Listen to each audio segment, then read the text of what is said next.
There are a lot of arguments and debates today about language education. When do we actually learn language? Do we really need to attend all these classes? How come that, I've been attending 11 years of English classes in school and my English is not that good yet, for instance? Now, there are a lot of theories and a lot of hypotheses about language learning. One of the biggest theories in language is called the critical period hypothesis by Eric Lenneberg. And he says that when it comes to learning, and it can be learning anything, it can be behavior, it can be attitude, it can be preference, it can be language. There is a time limit for learning things. After this time limit, it becomes harder and harder to learn that particular thing. And just so happens, when it comes to language, the time limit is puberty, or akil balik as we know it in Malaysia. In Malaysia, for instance, all these kids who have never been overseas, but if they're given phones and all these gadgets and they watch all these shows, they speak exactly like an American or like a British person, and you're like, where the heck did they learn that from?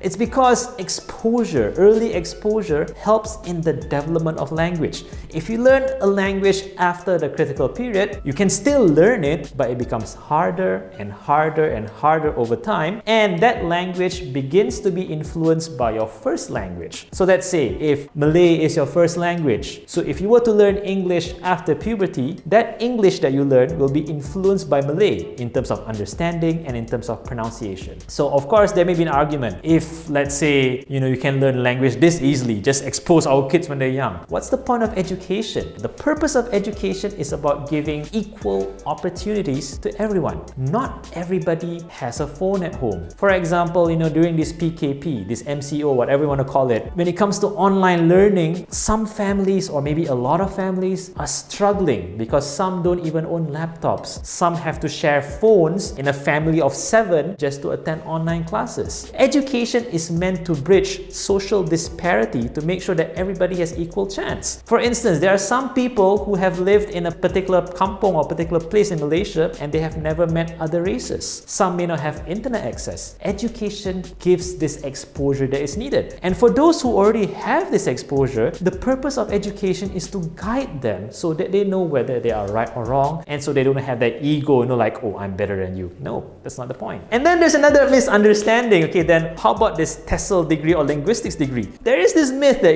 taking a TESOL degree makes you good in English. No, a degree in TESOL is not about getting good at English. It's simply about teaching English. But many seem to take this course thinking that, oh, I can improve my English by taking TESOL. But you need to be able to be good at the language before even learning how to teach the language. Which is why, if you read the news lately, we have more and more cases of English teacher not really having proper English. Without formal education, is it possible to learn language? It is still possible. What matters the most? Number one, your passion, and number two, your mindset. If you have the right amount of passion and you have the right mindset, learning can still be possible no matter what your age. In the world, we have something called polyglots, people who speak multiple languages. They don't really attend classes, but they have the passion, they want to learn, they read, they watch videos, and poof, they become good. And today, one, I would say, facility or gift that we have that we often take for granted would be the internet. We have so much access to all these, videos in various languages. And what are we doing? What are we watching exactly? Learn from that because, the world is just at your fingertips.